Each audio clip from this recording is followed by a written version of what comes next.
네, 오늘은 이 역대상 1장부터 시작했던 이제 족보에 이제 마무리를 하고 이제 이스라엘의 역사를 이제 다루는 이제 10장이 시작이 됩니다. 먼저 이 9장 35절부터 44절은 이 베냐민 지파의 이제 족보를 다루고 있습니다. 먼저 이제 족보에 대한 좀 오해를 하나 좀 짚어드리면은요, 이 우리나라 말하고 조금 다른데, 우리나라는 누구의 아버지다 그러면은 아버지가 이제 정확한 거죠. 그런데 이제 이스라엘에서는 누구의 아버지다 그러면 아버지일 수도 있고 할아버지일 수도 있고 증조나 고조 할아버지일 수도 있습니다. 뭐 할머니도 마찬가지고, 또 자녀라고 하더라도 자녀일 수도 있고 손자일 수도 있습니다. 그러니까 이 언어 자체가 이제 우리랑은 좀 개념이 다르죠. 이제 우리는 이제 족보를 정확히 기입해야 된다, 이제 이런 문화가 있는데, 사실은 이제 우리나라가 좀 잘 사는 나라였고, 또 종이나 이렇게 글씨를 직접 창제할 정도로 이제 이런 잘된 문화가 좀 있어서 그런데, 이제 이스라엘 같은 경우는 선별하여서 기록하는 것이 더 이제 이들 문화에 맞았습니다. 뭐 종이가 있지도 않았고, 이때 당시에 뭐 양피지로 기록하던 시대였기 때문에 이 한정적인 자원을 가지고 족보를 기록하려다 보니까 당연히 좀 중요한 사람들 위주로 족보를 기록하게 되어 있습니다. 그래서 오늘 이 베냐민 지파의 역사도, 이 역사는 실제로 참 길었지만 선별된 이제 몇 사람들을 나열하고, 이제 아무래도 중심에는 이제 사울이 이제 중심으로 좀 나열되고 있습니다. 이 베냐민 지파 족보의 조금 독특한 점을 좀 살펴보시면은요, 36절 한번 보시면, 그의 맏아들은 압도니요, 다음은 술과 기스와 하면서 이 사울의 아버지 기스가 나오죠. 그다음에 기스와 또 누가 나오냐면 바알이라는 사람이 나오고 있습니다. 우리가 잘 아시듯이 바알은 이제 우상의 이름이죠. 이제 물론 주님이라는 뜻을 갖고 사용하던 용어기는 합니다. 그러나 분명히 우상의 잔재가 좀 묻어 있는 용어라고 할 수가 있겠습니다. 39절도 좀 보시면, 넬은 기스를 낳고 기스는 사울을 낳고, 여기서 사울이 이제 사울 왕입니다. 그래서 사울의 아들들의 이제 명단이 나오는데요, 요나단과 말기수아와 아비나답과 에스바알을 낳았다라고 되어 있습니다. 사울이 자녀의 이름을 뭐라고 지었냐면 에스바알이라고 지었습니다. 이 사무엘서에서는 이 사람의 이름이 이스보셋이라는 이름으로 나옵니다. 사무엘서 그 저자는 이 바알을 너무 싫어합니다. 그래서 바알이란 이름이 나오면 다 고쳐서 이제 수치라는 의미의 단어로 바꿔서 불러서 이스보셋이라는 이제 수치의 사람, 뭐 이런 의미로 이제 기록을 했는데, 원래 이름은 에스바알인데, 이 에스바알의 이름의 뜻은 바알에게 속한 자라는 뜻을 갖고 있습니다. 그러니까 사울이 이 막내 아들 이름을 지으면서 얘는 뭐 바알에게 속해서 복 받았으면 좋겠다, 이제 이런 의미를 넣고 있는 거죠. 그래서 이제 사울의 신앙이 겉으로는 신앙인처럼 보였지만 사실은 바알의 숭배를 하고 이제 우상을 숭배하는 기복주의적 신앙을 가진 사람이었다라는 것을 드러내 보여주고 있습니다. 근데 반면 40절 보시면은요, 이 사울의 아들 요나단, 우리가 잘 아는 다윗과 요나단의 그 요나단인데, 요나단의 아들의 이름도 무립바알이라고 되어 있습니다. 이제 이거 보면은, 요나단마저도 이제 바알 숭배가 묻었나? 이렇게 생각하기 쉬운데요. 이 이름의 뜻이 뭐냐면, 바알과 다투는 자라는 뜻입니다. 그러니까 지금 아버지 사울은 아들의 이름을 바알에게 속한 자라고 정하고 있고, 아들 요나단은 무슨 소리냐? 우리는 바알에게 속한 자가 아니라 바알과 싸워야 된다. 그래서 바알과 다투는 자라는 이름으로 무립바알이라는 이름을 지었습니다. 근데 이제 사무엘서에서는 이 좋은 의미에도 바알이란 단어 묻은 게 너무 싫어가지고 이름을 무비보셋이라고 이제 바꿔서 이제 부릅니다. 이제 어쨌든 이제 아버지의 이 잘못된 신앙을 지금 요나단은 정면으로 거부하고, 나는 바알과 다투겠다라는 것을 이 자녀의 이름에다가 이제 새겨 넣은 겁니다. 그래서 하나님께서 어떻게 하시냐면, 이제 사울의 가문은 심판당하게 하시지만 요나단의 가문은 있게 하시죠. 그래서 40절 이후로 요나단의 가문이 쭉 이어서 어디까지 이어지냐면 이 포로 시대까지 쭉 이어져서 이 남유다의 한 가문으로서 당당한 일원이 되게 하셨습니다. 그러니까 하나님 나라의 일원이 되게 하셨죠. 그리고 이 쭉 끝까지 내려오면 신약에 가서 이 유명한 베냐민 지파 사람이 있는데, 그 사람이 바로 사도 바울입니다. 그래서 우리가 먼저 좀 생각해 볼 것은, 것은 우리가 이 앞세대의 악함을 당당히 거부하고 다투겠다라고 용기를 밝히는 이 요나단의 모습을 보면서 또 이 악한 이 바울 숭배 사상 그리고 기복주의 사상에 물들어 있던 이 사울 집안에 있으면서도 하나님을 위해서 싸워서 결국에는 하나님 나라의 일원이 된 이 요나단의 가족들을 보면서 나는 어떤 사람이 돼야 되는가? 우리는 싸우는 사람이 돼야 되는가? 아니면은 바알에 속하는 사람, 에스바알이라는 이름을 가진 이 바알에 속한 사람이라는 뜻을 가진 사람이 돼야 되는가? 나는 어떤 사람이 돼야 되는가에 대해서 먼저 좀 생각을 해보면 좋겠습니다. 그러면서 우리 사울의 최후를 이제 10장부터 좀 조명을 하고 있습니다. 이 사울왕의 일대기는 이 사무엘서에서 23장에 할애해서 다루고 있는데 오늘 역대기는 단 한 장에만 다루고 있고요. 또 사무엘서에서는 사실은 그 사실관계를 나열하는 데 중점을 두는데 이 오늘 역대기는 신학적인 평가를 하고 있습니다. 우리 13절과 14절 한번 좀 읽어보겠습니다. 시작. 사울이 죽은 것은 여호와께 범죄하였기 때문이라 또 신접한 자에게 가르치기를 청하고 여호와께 묻지 아니하였으므로 여호와께서 그를 죽이시고 그의 나라를 이새의 아들 다윗에게 넘겨주셨더라. 사무엘서와 달리의 역대기는 명확하게 이제 신학적 평가를 하는데 사울이 죽은 이유는 여호와께 범죄하였다라고 이야기하죠.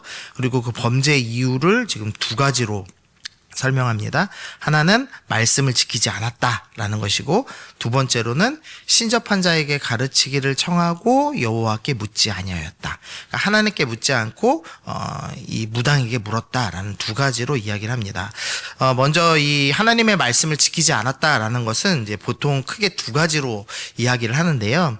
이제 하나는 이 사무엘상 13장에 나오는 이 블레셋이 쳐들어오자 이제 사무엘을 기다리지 않고 번제를 드린 사건을 이야기를 합니다. 번제는 분명히 이 제사장을 통해서 드려야 했는데 이 사울이 전쟁 전에 제사를 드려야 승리한다라는 이런 이제 미신적 생각을 갖고 있었고 그것을 이제 사람들 앞에 드러내기 위해서 사무엘이 오기도 전에 이제 번제를 드린 사건이 13장에 나옵니다.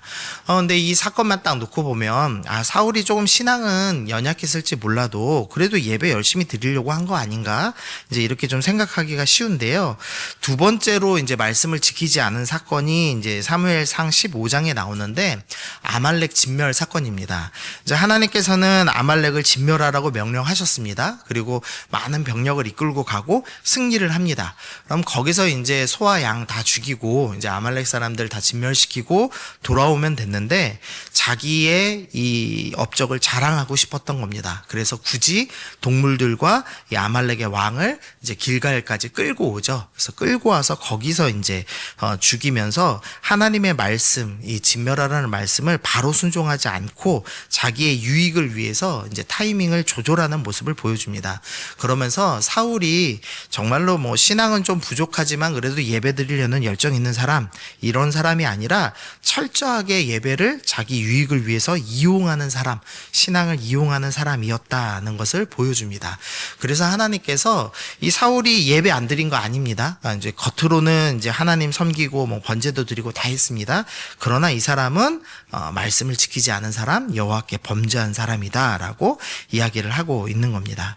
그리고 이제 이 사울의 신앙을 확실히 드러낸 것은 이제 신접한 자, 이 무당에게 이제 물은 사건이죠. 결국 위기의 순간이 되자 이 사울이 하나님께 묻는 것이 아니라 이제 무당에게 물으면서 이 사람의 신앙이 어떤지를 지금 물어보고 이제 다 드러내고 있는 겁니다. 이 사람은 위기의 순간에 이제 누구를 찾고 있는가가 이제 그 사람의 진짜 신앙을 드러내고 있죠. 여러분은 위기의 순간에 누구를 찾으십니까? 혹시 이제 뭐 좀 돈 있고 힘 있는 사람의 이제 전화번호를 쥐고 계시면서 거기에 안심하고 계시는지 아니면은 뭐 또 급하면 좀 유튜브 찾아보고 챗GPT한테 물어보고 이제 그러시지는 않는지 좀 이제 생각을 해보시면서 나는 위기의 순간에 좀 엎드리고 있나? 나는 하나님께 찾고 있는가?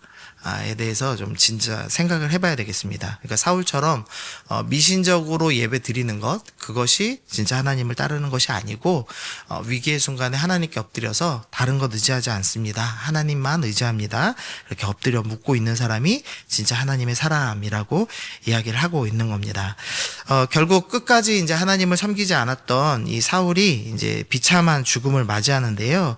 우리 4절 보시면 사울이 자기의 무기를 가진 자에게 이르되 너는 칼을 빼어 그곳으로 나를 찌르라. 할례 받지 못한 자들이 와서 나를 욕되게 할까 두려워하노라.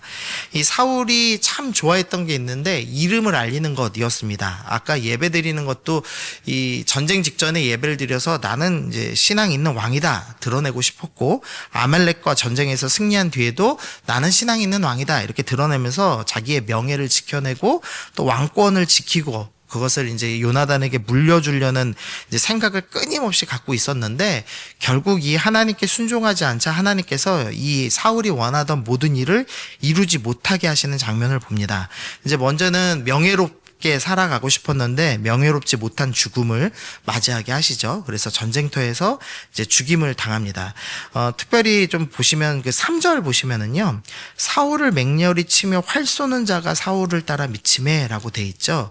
이 베냐민 지파가 제일 잘하는 게 돌팔매질하고 활 쏘는 일입니다. 그런데 지금 사울이 활 쏘는 자, 자기가 제일 잘하는 것에 쫓겨서 결국은 죽임을 당하는 이제 스토리가 나오고 있는 겁니다. 그래서 하나님께서 이렇게 약간 비웃으신다고 할까요?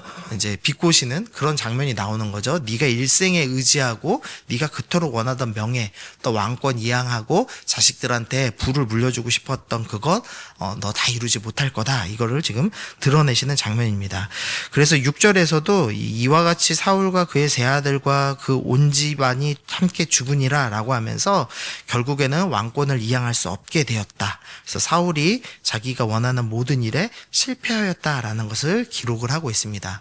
그러니까 사울이 여호와께 범죄하고, 그러니까 말씀을 지키지 않고 하나님께 묻지 않았던 그 모든 이유는 자기가 원하는 일 이루기 위해서였습니다. 그러니까 자기가 원하는 일 이루려면 하나님 따르는 것보다 세상 따르는 게 더 좋아 보였기 때문에 이제 하나님께 순종하지 않은 것이죠. 그런데 하나님께서는 그 모든 것을 빼앗으시면서 네가 원하는 일 할 수 없다라는 것으로 이제 마무리를 하게 하십니다. 그러면서 이제 전체 스토리를 살펴보면서 좀 희한한 이제 장면이 하나 나오는데요. 그게 뭐냐면 사울을 왕으로 부르고 있지 않다는 사실입니다. 사울은 분명히 왕인데 이 역대기에서는 사울을 왕이라고 부르지 않습니다. 그러니까 사울은 분명히 이 사무엘이라는 선지자들을 통해서 기름 부음 받았지만 왕답게 살지 못했기 때문에 이 사람은 왕 아니다, 이제 이렇게 평가를 하고 있는 거죠. 이게 참 무서운 말씀입니다. 우리가 각자 다 직분이 있는 사람인데, 이제 집사, 뭐 장로, 권사, 뭐 전부 이제 직분이 있으시죠. 그런데 하나님께서 마지막에 평가를 하시는 겁니다. 너는 어떻게 살았느냐? 여호와께 물으며, 또 요나단처럼 나는 바알과 싸우겠다 결정하면서 싸운 사람들에 대해서는 하나님께서 하나님 나라의 일원으로 인정해 주시고 또 그 직분으로 불러 주십니다. 그러나 이제 사울처럼 자기의 욕망을 위해서 살아간 사람에게는 직분을 떼시는 겁니다. 너는 왕이 아니다. 너는 목사가 아니다. 너는 장로가 아니다. 이렇게 지금 직분을 떼서 부르시는 거죠. 그래서 우리가 이 사울의 좀 비참한 죽음에 대해서 생각하시면서 나는 어떤 성도가 돼야 될 것인가? 그러니까 나는 세상의 유익을 쫓으며 또 이 사울왕처럼 내 유익과 내 명예를 쫓으며 살아갈 것인가? 아니면 나는 세상과 싸우고 하나님의 말씀, 그 하나님이 부르신 그 사명에 순종하고 매일매일 엎드려서 하나님께 묻는 성도가 될 것인가?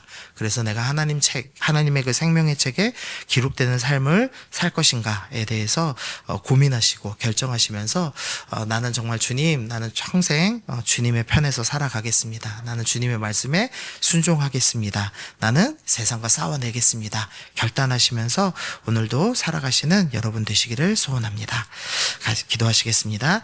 하나님 아버지 감사합니다. 오늘은 우리가 사울왕의 일생을 우리가 살펴보았습니다. 사울왕이 욕망을 가지고 살며 자신의 명예와 왕권을 지켜내려 하였지만 하나님께 순종하지 않으므로 그 모든 것을 빼앗기고 비참한 죽음을 맞이하는 장면을 봅니다. 그리고 왕이라는 직분으로도 불리지 못하는 비참한 모습을 봅니다. 하나님, 우리가 직분받은 자로서 하나님 나라의 일원으로서 살아가면서 사울왕의 악한 모습을 보이고 있지는 않은가 우리가 스스로 생각해보고 돌이켜보며 하나님, 내가 하나님의 말씀에 순종하겠습니다. 하나님만을 오직 따르는 믿음의 사람 되겠습니다. 세상과 싸우겠습니다. 결단하며 오늘도 말씀 붙잡고 나아가는 우리 모든 미라의 성도들 되게 하여 주옵소서. 감사드리며 예수님의 이름으로 기도드립니다. 아멘.